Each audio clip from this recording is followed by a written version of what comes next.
Welcome, everybody, to History Analyzed. I'm your host, Mark Palmer. This is a podcast which examines historical events and issues. The event we're analyzing today is the first clash of metal warships, the famous Battle of Ironclads in Hampton Roads, Virginia, the Monitor versus the Merrimack. Let's first deal with the names. There's no problem with the Monitor. That's what it was called when it was launched, and it's never been called by anything else. How about the Merrimack? First of all, there's a question about the spelling. Does it have a K at the end? You will see it spelled both ways. It was named after the Merrimack River in New Hampshire and Massachusetts. So you would think it would be spelled the same way as the river, meaning it has a K at the end.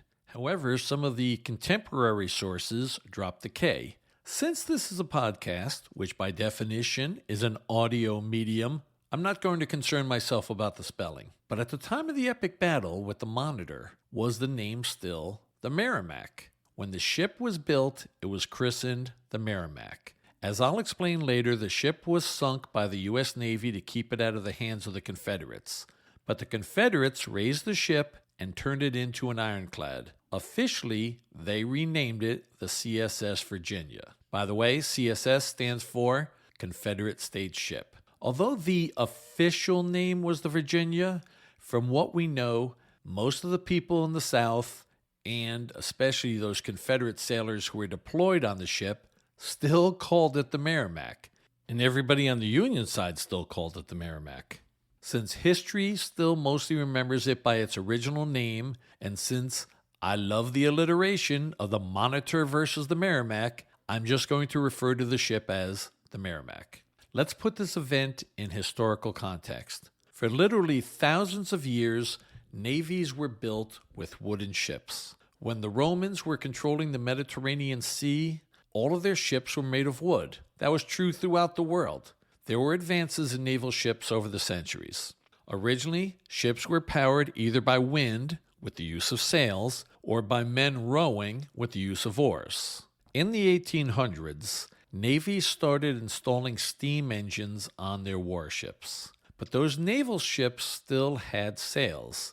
They were mostly wind-powered. The steam engines were only for use when there was not enough wind or during a battle. But those steam-powered vessels were still made out of wood.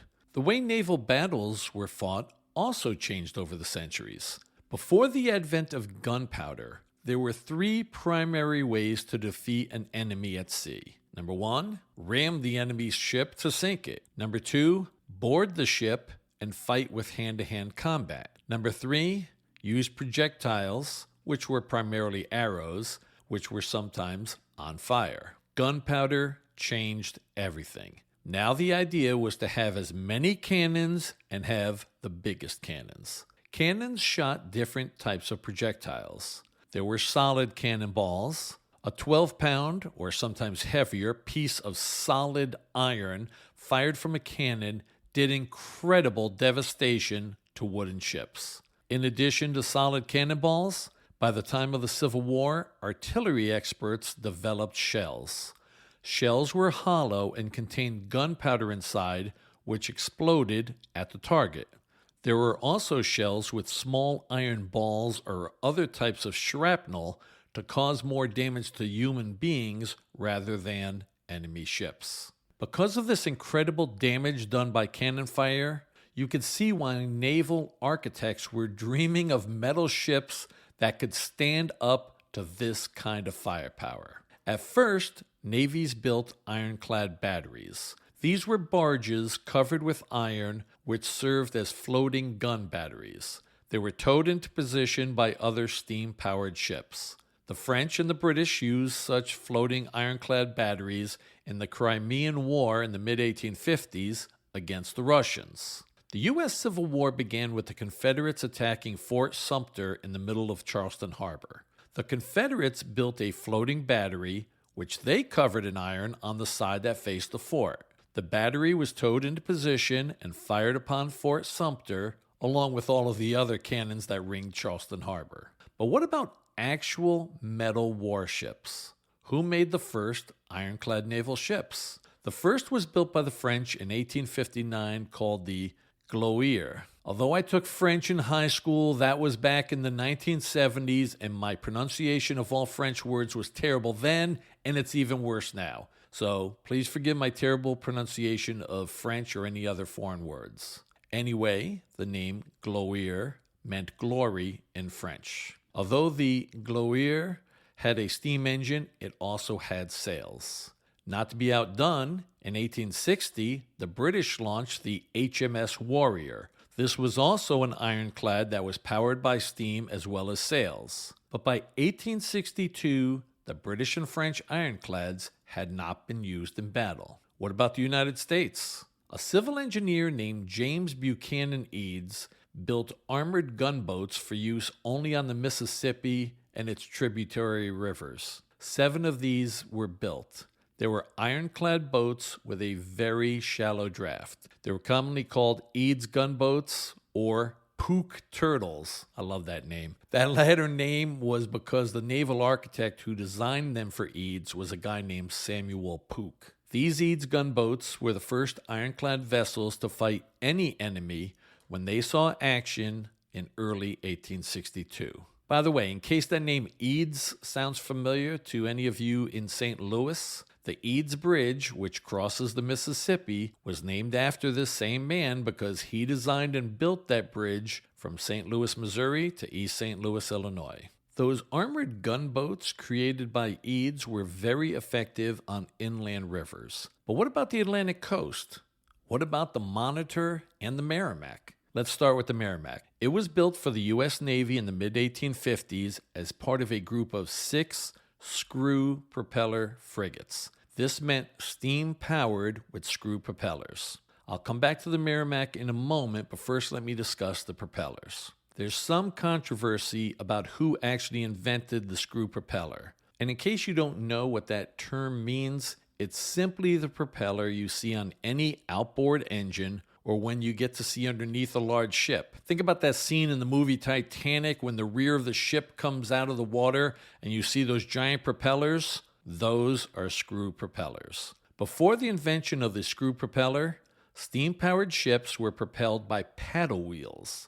These were either located with one large paddle wheel on the back of the ship or 2 paddle wheels with one on each side of the ship. The screw propeller was an incredible improvement. For one thing, they were much more efficient in moving a ship through the water. A second advantage is that they were located underneath the ship and not exposed to enemy fire. This was a very important consideration with naval ships. Let's get back to the Merrimack. As I mentioned earlier, there were a series of 6 screw propeller frigates built in the 1850s. They were all named after rivers: the Merrimack, Wabash, Roanoke, Niagara, Minnesota, and Colorado. Those last 2 frigates were not named after states, but the rivers of those names.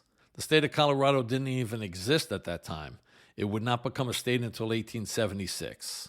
You're going to hear a lot more about the USS Minnesota later on. The Merrimack and her 5 sister ships were all made of wood with sails as well as steam engines. The idea was to use wind power whenever possible and only use the steam engines in battle or when necessary due to lack of wind. When you see a depiction of the Merrimack before the Civil War, it looks just like a classic naval ship with lots of sails and lots of guns. After a few years of service, the Merrimack went to Gosport Naval Yard in Virginia for service.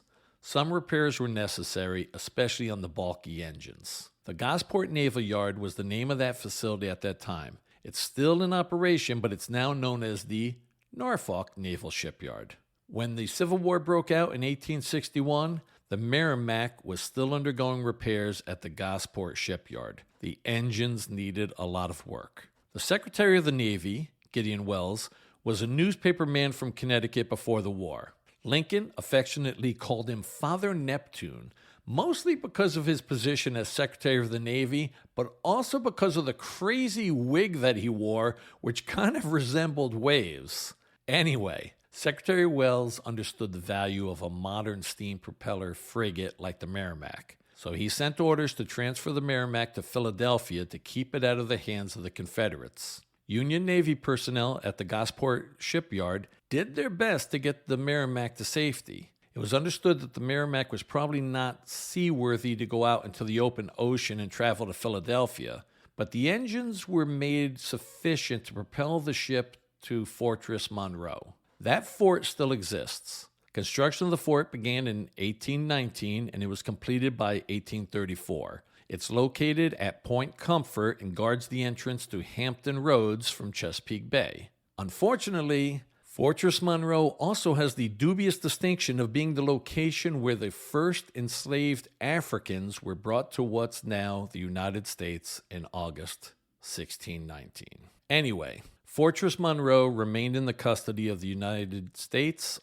throughout the war, even when Virginia seceded. If the Merrimack could be transported to Fortress Monroe, it would be under the protection of the big guns in the fort. Regrettably for the Union, by the time they repaired the engines, the Confederates had sunk some boats in the channel, blocking its exit. When it was clear that the Confederates were going to capture the shipyard, the Union naval personnel destroyed as much of the Gosport shipyard as they could and burned the Merrimack. Once the ship burned down to the waterline, they sank the remainder. The capture of the Gosport Naval Yard provided many of the cannons used by the Confederate military throughout the war. As you can probably guess, the Confederates raised what was left of the Merrimack. The South did not have a navy. It was trying to build a navy from scratch. A partially destroyed hull with waterlogged engines was still better than nothing at all. The Secretary of the Navy for the Confederacy, Stephen Mallory, wanted to build an ironclad ship. Not only did the Union already have an established navy,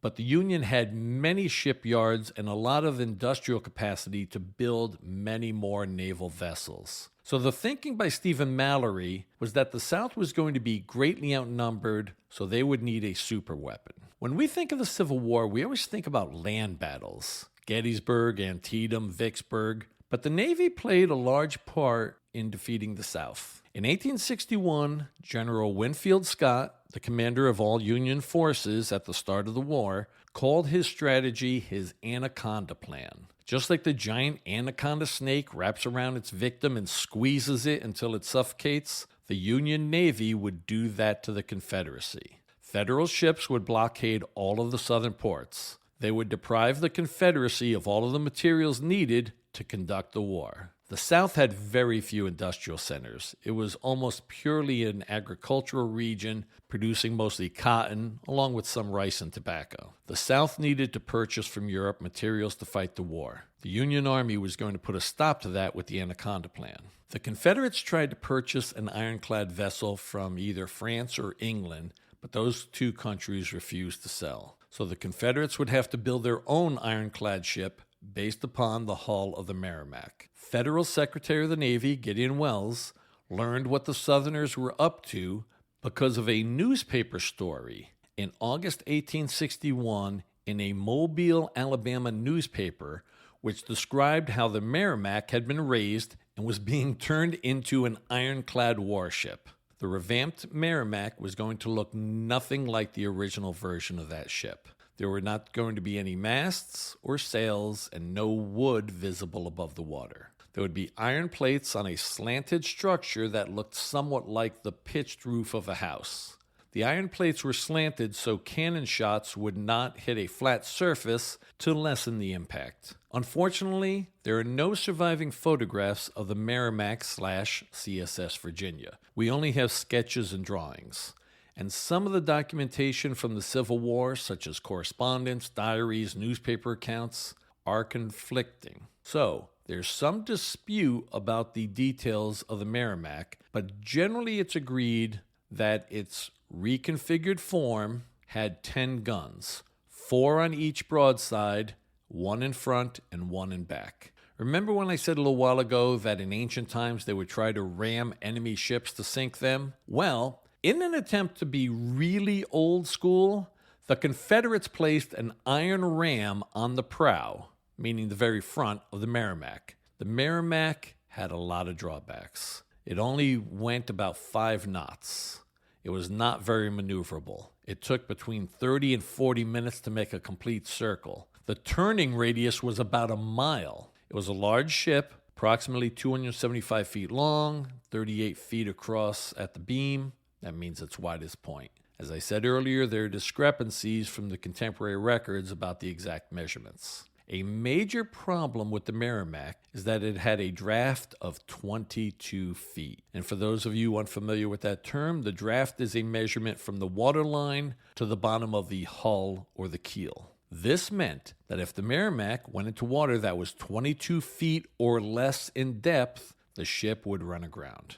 Although the Merrimack was a big step forward, it wasn't that radical of a concept. Yes, it had iron plating on top of its wooden frame, but it was still a steam-powered screw propeller-driven vessel. It still had a wooden frame. It had multiple guns pointing out of different parts of the ship. The ideal was still to fire off a broadside, meaning the 4 guns on the side. To aim the guns, the captain had to maneuver the ship so that the side would be facing the target. This was the main way of aiming naval guns from the time guns were first placed onto naval ships. The Monitor was an entirely new concept of a naval ship. Earlier I mentioned the Swedish-born genius John Ericsson, and I'm not using that term genius lightly. When the Union Navy was alerted to what the Confederates were building at the Gosport Naval Yard, there was panic in the federal government. They needed to have a ship that could stand up to the Merrimack once it had been retrofitted as an ironclad. And a big problem was that they needed such a ship on very short notice.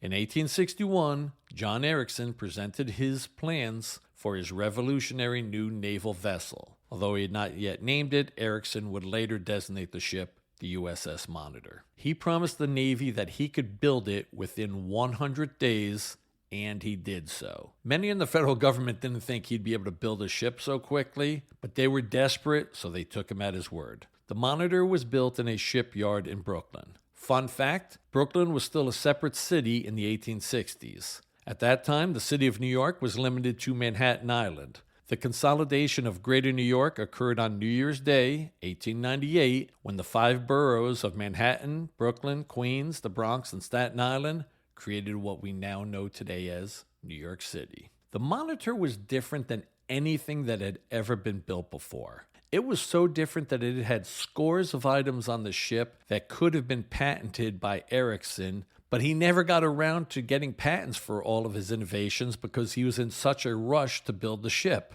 The first difference was that the Monitor was not built with iron plates on top of an existing wooden ship. The Monitor was almost exclusively made of iron. Most of it was below the surface of the water. Other than the gun turret and the pilot house, only about 18 inches of the ship was above the waterline, so it did not present much of a target to the enemy. It was a relatively small vessel, only about 172 feet long, 41.5 feet across at the beam. Its draft was only 10.5 feet, so it could go into a lot of waters that the Merrimack could not. The truly revolutionary design was the gun turret. Instead of having a line of guns aiming out each side of the boat and possibly one in front and one in the back, the Monitor only carried 2 large cannons. The cannons were placed in a revolving turret. The turret had a small, separate steam engine just for moving the turret. It was so well designed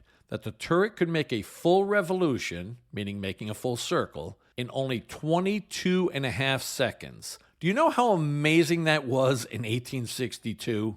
The turret was 21.5 feet in diameter and 9 feet high.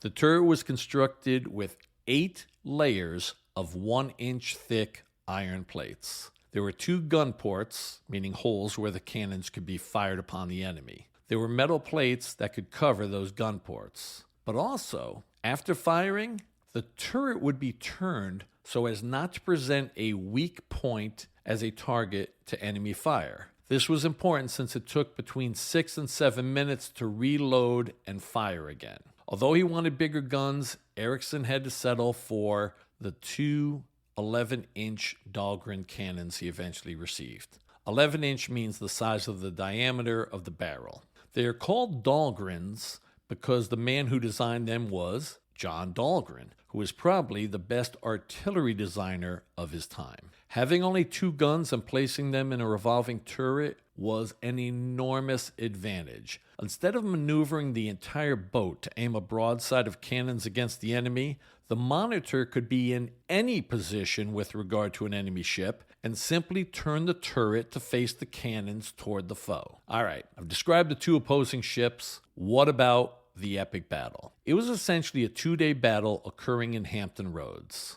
That's a section of water where the James River and the Elizabeth River empty into the beginning of the Chesapeake Bay. The Gosport Naval Shipyard, now known as the Norfolk Naval Shipyard, is located along the Elizabeth River. That's where the Merrimack was completely rebuilt into the ironclad officially named the CSS Virginia, but still commonly called the Merrimack. As part of the Anaconda Plan I described earlier, the Union Navy was completely blockading Hampton Roads. This was crucial since this prevented any ships from getting in or out of the Confederate capital of Richmond, which is located on the James River. There were several Union naval ships blockading Hampton Roads. They were all wooden ships. In addition to the smaller ships, there were 5 large frigates: the Minnesota, Roanoke, Cumberland, Congress, and St. Lawrence. The Cumberland, Congress, and St. Lawrence were sailing ships. They did not have steam engines. However, as I explained earlier, the Minnesota and the Roanoke were sister ships of the Merrimack. They were essentially identical to the original version of the Merrimack. They were steam-powered frigates. On March 8, 1862, the Merrimack finally came out to fight. In dramatic lore, the Merrimack is always depicted as being by itself, but in reality, there were 2 small wooden Confederate warships that day that accompanied the Merrimack, although they really did not do much as far as the fighting went. The captain of the Merrimack, Franklin Buchanan, first aimed his ship at the USS Cumberland. By the way, his name is spelled the same way as President James Buchanan, but the Confederate captain pronounced his name Buchanan. Anyway, the Merrimack fired its guns at the Cumberland and was doing damage to the wooden ship. The Cumberland was firing back, but was doing no damage to the Merrimack. As the cannon fire continued, the Merrimack steamed straight for the Cumberland and rammed it on its starboard side. The large iron ram protruding from the prow of the Merrimack cut a large hole into the Cumberland below the waterline. The Cumberland immediately began to sink. Captain Buchanan ordered his engines in reverse and tried to back his ship away from the sinking Cumberland. However, the iron ram was stuck inside of the USS Cumberland. The bow of the Merrimack was being pulled below the water, and for a short time it appeared that the Merrimack was going to be sunk. However, the iron ram had not been properly secured to the prow of the Merrimack, and this proved to be a fortunate situation for the Confederates because the ram broke off from the Merrimack, allowing the Confederate ship to extricate itself from the sinking Cumberland. The Confederates yelled to their Yankee counterparts on the Cumberland whether they would surrender. The captain of the Cumberland defiantly refused to surrender, and the sailors aboard the Cumberland continued firing their guns as the ship sank. Eventually, the Cumberland sank below the water, although its masts protruded above the surface with the stars and stripes still flying. 121 died on the Cumberland. Now the Merrimack turned towards the USS Congress. In their haste to escape from the Merrimack, the Congress ran aground in a shallow part of Hampton Roads. The Congress was immobile and a sitting target for the Merrimack. The guns of the Merrimack pounded the Congress for about 2 hours, destroying the Union ship. The cannon fire from the Congress did no damage to the Merrimack. The commanding officer and most of the crew of the Congress were dead or wounded, and the white flag of surrender was finally hoisted. Captain Buchanan of the Merrimack ordered that the Congress be burned. While he was on deck, he was exposed to gunfire from Union shore batteries and was wounded. He turned over command to his executive officer. The Congress burned throughout most of the night. At one point, the fires reached the magazine, that's the place on the ship where the gunpowder was stored, and a giant explosion occurred. How about the USS St. Lawrence? The old frigate from the 1820s fired at the Merrimack but did no damage. The St. Lawrence also became grounded in a shallow part of Hampton Roads,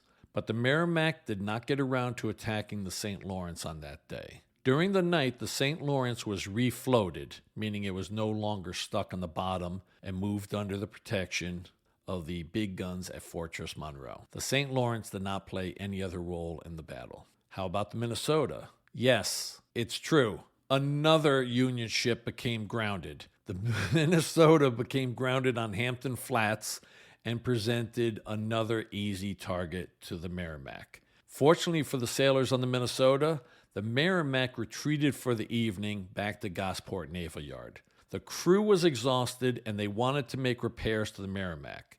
The Confederates believed they'd be able to finish off the Minnesota the next day. Throughout the night, tugboats tried to pull the Minnesota off of the shallow bottom on which it was stuck. They couldn't do so. The crew tried to lighten the weight of the large frigate by removing all the necessary items. It just wasn't enough. On the morning of March 9th, the Minnesota was still stuck in the shallow part of Hampton Roads. When word of what happened on March 8th reached Washington, D.C., there was panic in the federal government. It was feared that the Southerners would send the Merrimack up the Potomac River and destroy Washington, D.C. They thought the Confederates might also send their impregnable weapon up to New York City and destroy the financial center of the Union. If the Merrimack was able to shatter Washington and New York, it could mean ultimate victory for the Confederacy. The Federal Secretary of War, Edwin Stanton, ordered boats to be sunk in the Potomac River to prevent the Merrimack from reaching Washington, D.C. Secretary of the Navy Gideon Welles argued that this was a terrible idea because it would bottle up all the Union ships from the Washington Naval Yard and would essentially be doing the work of the Confederates for them. Welles also pointed out that the Monitor was due to arrive at Hampton Roads and could stop the Merrimack. Welles convinced President Lincoln to place a hold on sinking any ships in the Potomac. Okay, like something in a Hollywood script, the Monitor arrived late on the night of March 8th. Really, if this was in a movie, you'd say that this was lazy writing with this kind of timing. But this is the way it happened. John Worden, the captain of the Monitor, was instructed to give battle to the Merrimack and protect the Minnesota. On the morning of March 9th, the Merrimack steamed up the Elizabeth River from the Gosport Navy Yard into Hampton Roads to finish off the Minnesota. The Confederate sailors were very surprised to see the strangest-looking watercraft anybody had ever seen. The sailors aboard the Minnesota were not impressed with their would-be savior. The Minnesota had 44 guns and had not done any damage to the Merrimack. The crew of the Minnesota could not understand how the little Monitor, with only 2 guns, could possibly stop the Merrimack. The Monitor was located near the Minnesota, but when the captain saw the Merrimack, he aimed his ship directly towards the Merrimack. The 2 ironclads began firing at each other. In fact, they fired at each other for over 3 hours, circling each other and blasting away at fairly close ranges without causing any significant damage. A turning point came when one of the Merrimack's guns blasted the pilot house on the Monitor.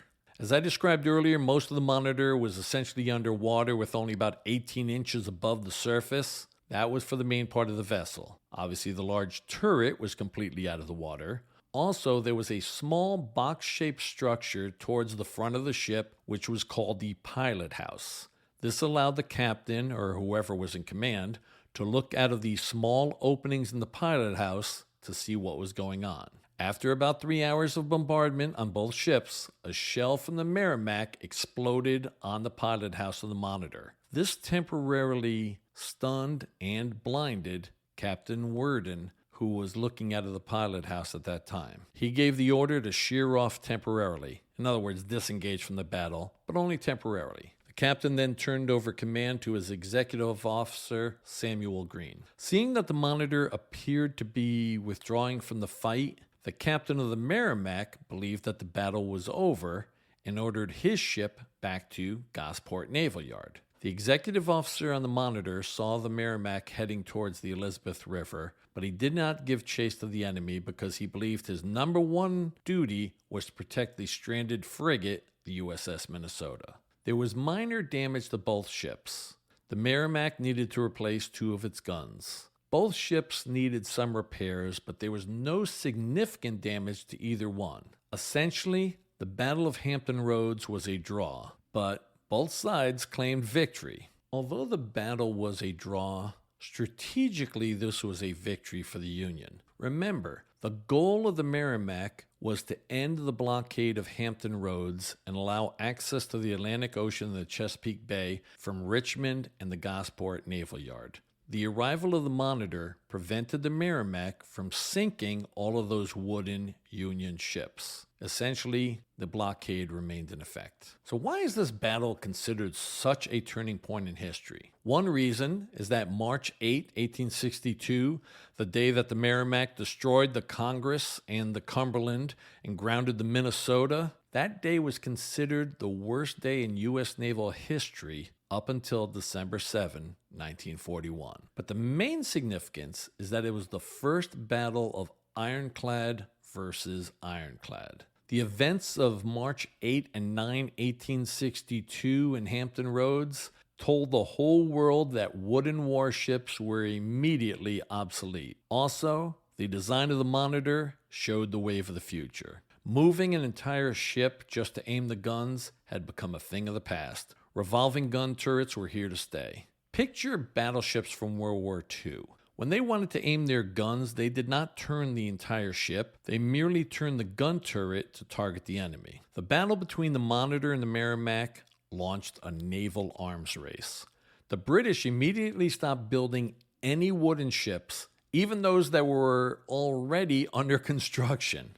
The navies of the world started building completely metal fleets with revolving turrets, and the ships grew larger and larger until the modern battleship itself was proved obsolete in World War II by aircraft carriers. How about the Minnesota's sister ship, the Roanoke? It was present for the two-day battle at Hampton Roads, but it also had a deep draft like the Minnesota. It avoided the shallow parts of Hampton Roads so as not to get grounded like the Minnesota. But it didn't play any integral part of the battle. The Roanoke was used to rescue survivors from the Congress and the Cumberland. After the two-day battle in Hampton Roads, the Roanoke was sent to the Brooklyn Naval Yard, where it was reconstructed as an ironclad ship. It was fitted with 3 gun turrets. The Roanoke was sent back to Hampton Roads in 1863, where it stayed throughout the remaining 2 years of the war on blockade duty, preventing any Confederate ships from going in or out of Virginia. What about the 2 stars of this show, the Merrimack and the Monitor? Let's deal with the Merrimack first.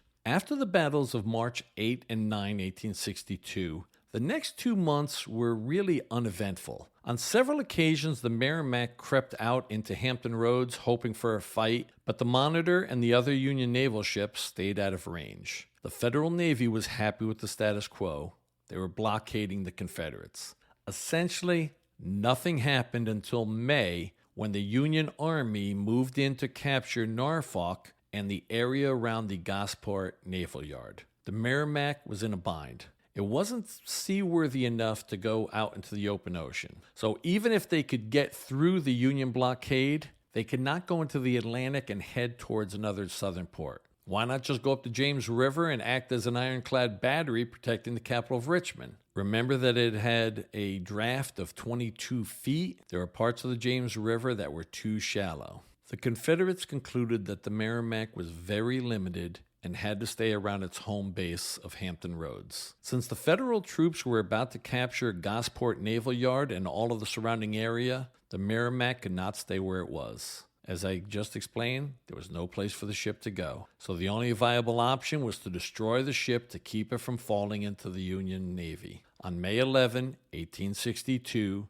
the Confederates blew up the Merrimack. Because of the success of the Monitor at Hampton Roads, the Navy eventually built 60 Monitor-type ships during the Civil War, but only 37 were actually commissioned and put into service during the war. They made several improvements on the original. Of course, John Ericsson designed these new monitors. The new monitors were bigger and better, but essentially the same, based upon revolving gun turrets. What happened to the original Monitor? On December 31, 1862, the Monitor was being towed by the USS Rhode Island to another assignment. It was being towed because in the open ocean, the Monitor was not very stable. Unfortunately, they ran into a violent storm off of North Carolina's Outer Banks. The Monitor sank. Most of the crew was rescued, but 16 men went down with the ship. In 1973, the Monitor was discovered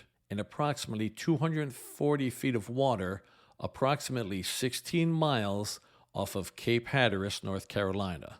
The Monitor had been deteriorating on the ocean floor for over a century. People wanted to raise the entire ship, but there was a concern that it would simply break apart.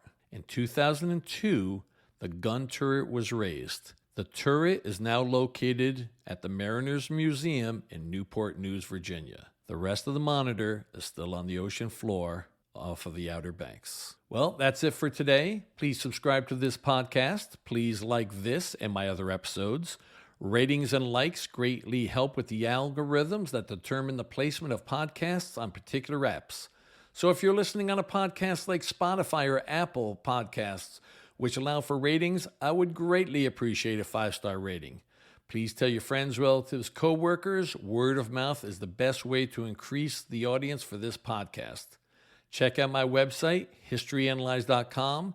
You will find links to my other podcast episodes, as well as fun items for all of the history geeks out there like This Date in History, book recommendations, historical sound bites, photos of some of the subjects of certain episodes, and links to supporting historical evidence. Thank you for listening. Catch you next episode.